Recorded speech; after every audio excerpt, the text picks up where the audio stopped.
Hello guys, it's me again. Hi. Sorry po kahapon hindi ako nakapag-upload, nakapagbigay ng reaction.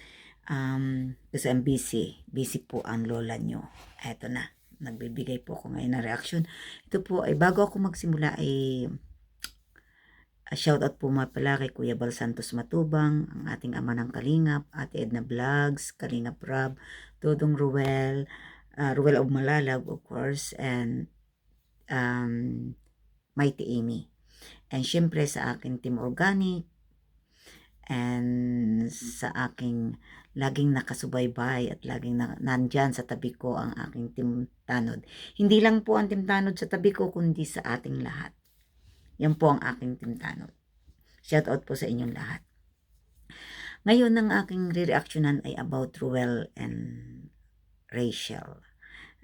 Kasi nakita ko sa video ni Dodong kanina na yung nung dumating ang bisita nila na from Switzerland, I think si Tita Leia pa yun. Nakita ko yung, alam mo yung aura ni Tita Leia na napaka yung excitement na sa mukha niya, yung siguro excited siya na makita sila, kaya nung makita niya, makikita mo yung saya sa mukha niya, pinagmamalaki niya sa pamilya niya na nakita niya si Ruel at saka si Rachel. Alam mo yung pagtanggap ni na Ruel at Rachel sa kanya, alam mo, kaya minsan, guys, hindi ako makapag na i-compare natin kay Tita Leia at saka ako na tingnan mo si Tita Nea, talagang excited sila. Kayo pa kaya mga new generation, yung mga humahanga kay Rochelle at sa Rochelle. Diba? Hindi maiintindihan po siguro ninyo yun. Pero sa nakikita, ako po hindi ako masyado sa mga artista. Hindi ako masyadong palahanga sa mga artista. Pero hindi po ako, yung the more na pinanonood mo ang video nila, the more na ikay nakakaramdam ng ang ano ng mga batang to. Sa bagay, sa amin pong new generation, sa aming generation, noon pong una, makita lang na magkahawak ang kamay, pakakasal ka na agad. Kaya, medyo ibang-iba po ngayon. At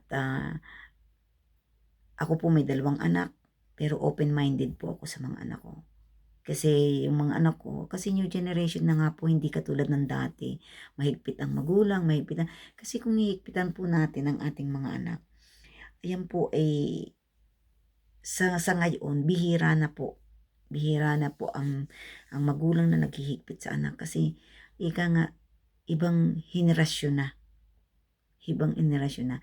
Kaya, kanina po, nung mapanood ko ang video, tuwan-tuwa ako kasi yung pagkikare ni Rachel, na talagang makikita mo yung love, makikita mo yung care kay Ruel, yung siguro dahil nga si Ruel galing sa sakit, alam na ninyo, at sana Ruel, pagpatuloy magpagaling ka ng todo-todo para makontinue mo yung dapat mong i-continue na mga makapag-scout ulit at yung patuloy ng pabahay, yung ganun.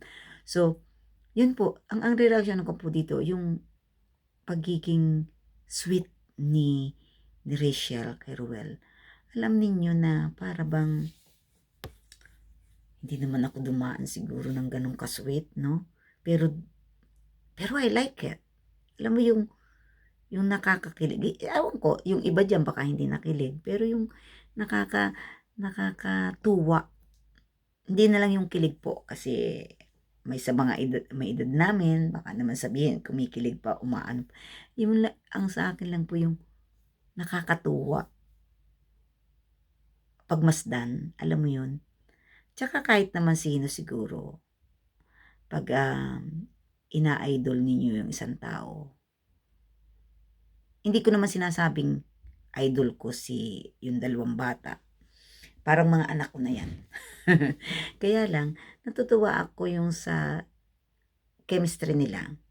Yun ang aking gustong iparating. Napaka ano po, si Rachel, dahil si Rachel po nung binablog pa ni Kalinga Prab, nakikita ko na yung sweetness niya. Alam mo yung makipag-usap, yung diretso, yung very malambing. How much more pa kung nandiyan naman si Ruel ngayon sa buhay niya. 'Di ba? Nakikita ko yung pagki-care niya kasi lang, alam mo yun, lang. napaka napaka-sweet talaga at natutuwa po ako kung sana ipagpatuloy ninyo yung ano nyo, may mga pagdadaanan pa kayong marami pang trials, marami pang pagsubok na baka temptation na makakapagpasira sa inyong relasyon, pero sana maging stronger kayo, maging strong sa bawat ano ninyo, wag kung may alitan, wag nang paggabihin o wag nang palipasin ng gabi. Para yan yung, para ma-feel ninyo talaga yung love each other. Ika nga. At anyway, ayan po ang aking kaunting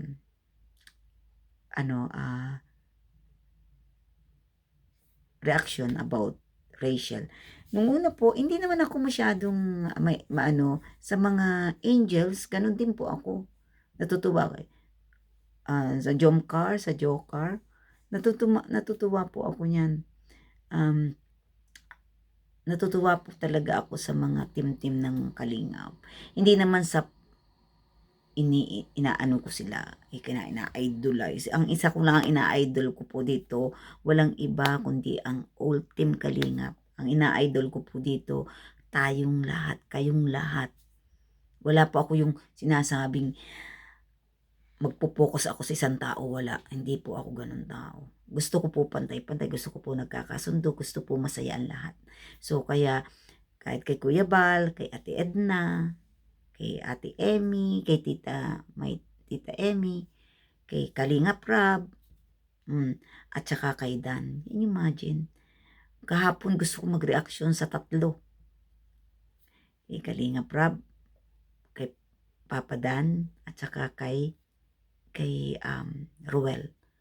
Si Papa Dan po, marami yan sigurong mga secret, ang mga taong secret admirer si Papa Dan. Si Papa Dan lamang hindi masyadong ika nga. Marami po yung bayan ng yun, crush ng bayan, ika nga. Dahil first of all, ano naman siya, talaga namang gwapo si Papa Dan. At syempre, marami din syempre, hindi lang siya yung katulad ni na Ruel at ni Kalinga Prab na laging exposed sa mga video, sa mga hindi everyday exposed. Kaya siguro or na-expose masyado, kaya ganon. Pero nanonood po rin ako kay Papa Dan, pero mabait. Napaka sobrang down to earth din po siya. Sa bagay, puro naman silang matubang. May dugo naman po silang matubang, kaya ganun po sila, down to earth. At syempre, wala po tayong sana yung mga issue. Ngayon, napanood ko rin yung StreamYard ni Ingrata. Kaunting paliwanagan lang, kaunting pero sana magkasundo-sundo na sila lahat. At ang paghandaan, iisa naman ang ating adikain. Ang paghandaan na lang po natin ay yung magkaisa at magtulungan. At doon po sa mga tao na kailangang umamno, mag-scout para hindi sila masira sa MERD, mag-scout po kayo. Kung may po kayo, just say so, ika nga. But yeah, ang akin lang po doon ay sana tayo magkaisa na. At alam ko na yun nga, nag-reaction ako dati sa Karepa at saka sa MERD, na ngayon naman so far so good. Sana naman wala na tayong ika nga mga banatan.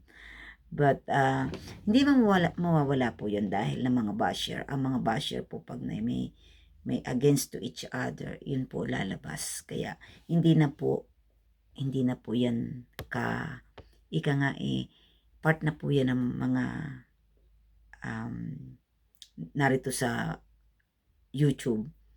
Mga YouTuber, mga ano, mga vlogger, part na po 'yan. Kaya hayaan lang niyo yung basher. 'Yan ang magpapaganda rin, ang basher din po magpapaganda sa inyong channel. But mas maganda pa rin yung wala. Pero mas mabuti rin po yung para ika nga, maging popular kayo. Eh, tingnan mo si Papa Dan, walang basher. Kaya hindi siya nagiging ano, na-expose yung kanyang ano, na yung daddy niya, si Kuya Brooks lang, okay. Kay Rachel naman, si Daddy Donut, ay, pabayaan na lang ninyo. O, ang payo ko sa iyo, Rachel, Ruel, sana pagpatuloy ninyo yung pagtulong at paglingap sa mga mahirap ng katulad ng ginawa sa iyo ni Kuya Rab, ni Kalingap Rab, ay ipagpatuloy ninyo, palaganapin ninyo para maging saludo sa iyo ang lahat ng mga fans mo, mga fanatic mo, mga lahat, para you continue to help other people, continue to spread love. Alam ko namang kakayanan ninyong dalawa kung kayo magsasanib versa. At syempre, huwag niyong ikalilimutan na tayong lahat o maging kayo ay nagsimula kay Bal Santos Matubang sa Kalingap, Team Kalingap. Kaya tayo iisa, Team Kalingap lang tayo.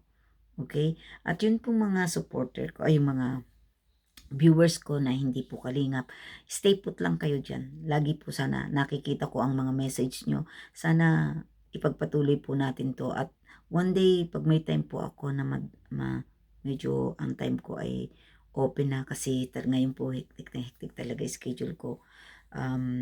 Marami po kaming event, darating pa ang Valentine's, kaya stay put muna po kayo at darating po tayo magpapagame po ulit. Same thing, hindi lang po pagre-reaction ng aking gagawin dito sa Kalingap kasi gusto ko rin po namang may mga vlogger na gusto kong matulungan para makapag-scout sila.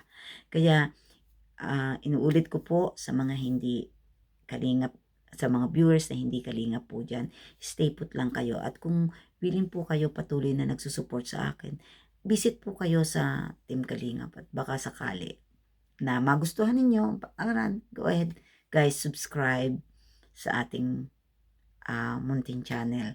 At syempre, soon po, gagawa po ulit tayo ng bagong big event na gagawin natin, big game event, hindi pala big event lagi kasi ako ng event kasi yung event dito lagi kaming may event every week, so medyo ano lang po. At syempre guys, sa aking mga Team Tanod, suportahan po ninyo ang dapat suportahan. Andyan lang po tayo magsama-sama magkaisa. Okay? Okay guys, thank you so much for watching. Hanggang dito lang po. Pasensya na po kay Rochelle and Dodong Ruel ako ngayon nag-react. Pero sana po, inuulit ko, suportahan po natin ang buong Team Kalingap. Today, may nag-request lang po. Kaya ako nagkaroon din ng reaction para sa dalawa. At nakita ko talaga ang sweetness, siguro kung makikita ko ang mukha ni Rachel to eye, makikita ko siyang sincere. Kaya, pagpatuloy nyo, God bless. Love you guys. Bye.